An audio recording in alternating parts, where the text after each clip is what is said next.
Introduction to Joel. God's hand of discipline also reaches out to restore those he loves. God's prophet Joel tried to reach out to those living in the southern kingdom of Judah to return to God before even greater discipline and judgment. Joel, whose name means the Lord is God, was a constant reminder of the one true God. Joel wrote this prophecy around 835 BC. He used a recent plague of locusts and a time of drought to illustrate his message of God's discipline. He spoke of coming judgment with the phrase, "the day of the Lord," which had meaning for the people in his day as well as in a future time of judgment. Through Joel, God pursues his people, offering restoration and blessing, and the promise that he will send his Spirit. Joel, chapter 1. The word of the Lord that came to Joel, son of Pethuel. Hear this, you elders. Listen, all who live in the land. Has anything like this ever happened in your days or in the days of your forefathers? Tell it to your children, and let your children tell it to their children, and their children to the next generation.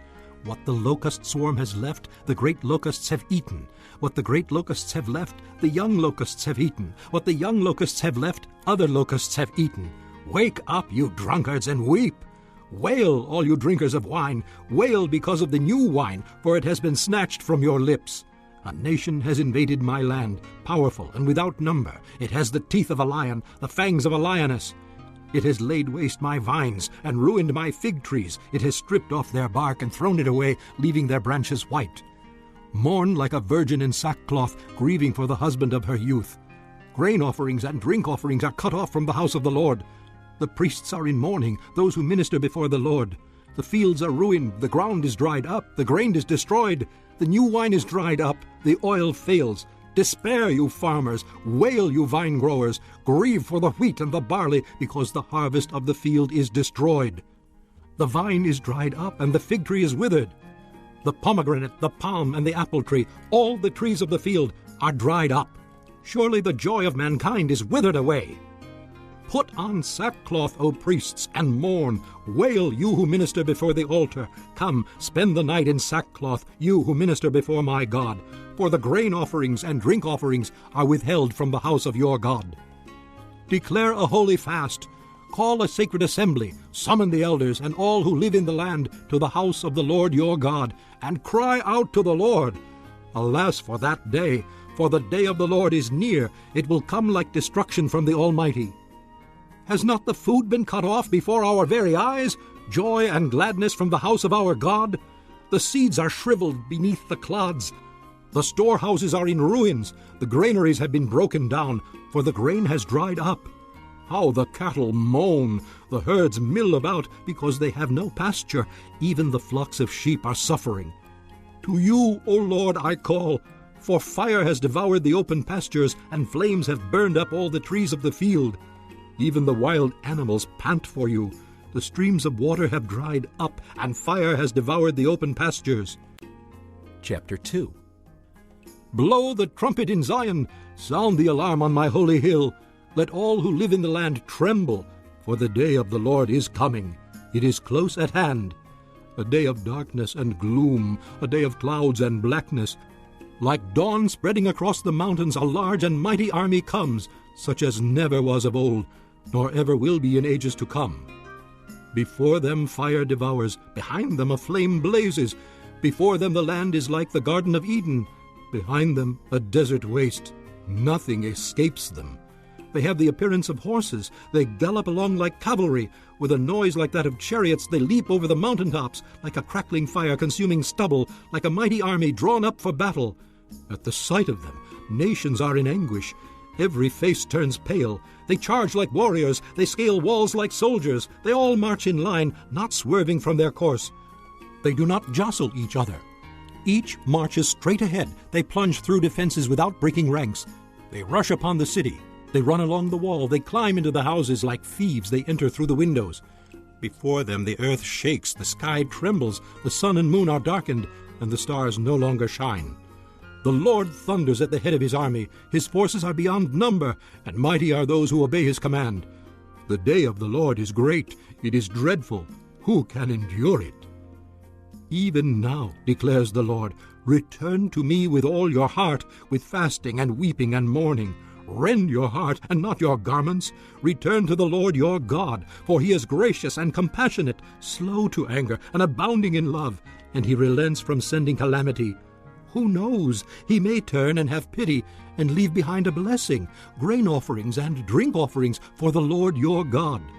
Blow the trumpet in Zion, declare a holy fast, call a sacred assembly, gather the people, consecrate the assembly, bring together the elders, gather the children, those nursing at the breast. Let the bridegroom leave his room and the bride her chamber.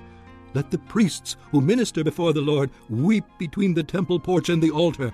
Let them say, Spare your people, O Lord. Do not make your inheritance an object of scorn, a byword among the nations. Why should they say among the peoples, Where is their God? Then the Lord will be jealous for his land and take pity on his people. The Lord will reply to them, I am sending you grain, new wine and oil, enough to satisfy you fully.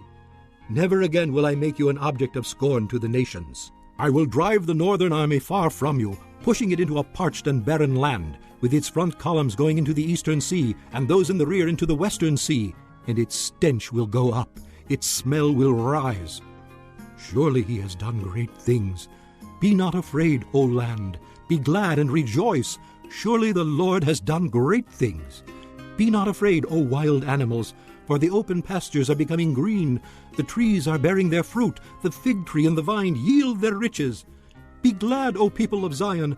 Rejoice in the Lord your God, for he has given you the autumn rains in righteousness. He sends you abundant showers, both autumn and spring rains, as before. The threshing floors will be filled with grain. The vats will overflow with new wine and oil.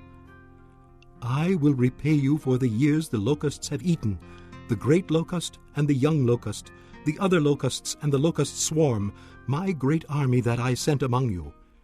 You will have plenty to eat until you are full, and you will praise the name of the Lord your God, who has worked wonders for you. Never again will my people be shamed. Then you will know that I am in Israel, that I am the Lord your God, and that there is no other.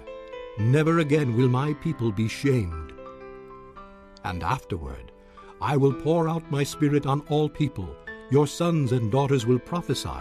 Your old men will dream dreams. Your young men will see visions. Even on my servants, both men and women, I will pour out my Spirit in those days. I will show wonders in the heavens and on the earth, blood and fire and billows of smoke. The sun will be turned to darkness and the moon to blood before the coming of the great and dreadful day of the Lord. And everyone who calls on the name of the Lord will be saved. For on Mount Zion and in Jerusalem there will be deliverance, as the Lord has said, among the survivors whom the Lord calls. This concludes Disc 46. Chapter 3. In those days and at that time, when I restore the fortunes of Judah and Jerusalem, I will gather all nations and bring them down to the valley of Jehoshaphat. There I will enter into judgment against them concerning my inheritance, my people Israel. For they scattered my people among the nations and divided up my land. They cast lots for my people and traded boys for prostitutes. They sold girls for wine, that they might drink. Now what have you against me, O Tyre and Sidon, and all you regions of Philistia? Are you repaying me for something I have done? If you are paying me back, I will swiftly and speedily return on your own heads what you have done. For you took my silver and my gold, and carried off my finest treasures to your temples. You sold the people of Judah and Jerusalem to the Greeks, that you might send them far from their homeland. See, I am going to rouse them out of the places to which you sold them, and I will return on your own heads what you have done. I will sell your sons and daughters to the people of Judah, and they will sell them to the Sabaeans, a nation far away. The Lord has spoken. Proclaim this among the nations. Prepare for war. Rouse the warriors. Let all the fighting men draw near and attack. Beat your plowshares into swords, and your pruning hooks into spears. Let the weakling say, I am strong. Come quickly, all you nations from every side, and assemble there. Bring down your warriors, O Lord. Let the nations be roused. Let them advance into the valley of Jehoshaphat. For there I will sit to judge all the nations on every side. Swing the sickle, for the harvest is ripe. Come, trample the grapes. For the winepress is full, and the vats overflow. So great is their wickedness. Multitudes, multitudes in the valley of decision. For the day of the Lord is near in the valley of decision. The sun and moon will be darkened, and the stars no longer shine. The Lord will roar from Zion, and thunder from Jerusalem. The earth and the sky will tremble. But the Lord will be a refuge for his people, a stronghold for the people of Israel. Then you will know that I, the Lord your God, dwell in Zion, my holy hill. Jerusalem will be holy. Never again will foreigners invade her. In that day the mountains will drip new wine, and the hills will flow with milk. All the ravines of Judah will run with water. A fountain will flow out of the Lord's house, and will water the valley of acacias. But Egypt will be desolate, Edom a desert waste, because of violence done to the people of Judah, in whose land they shed innocent blood. Judah will be inhabited forever, and Jerusalem through all generations.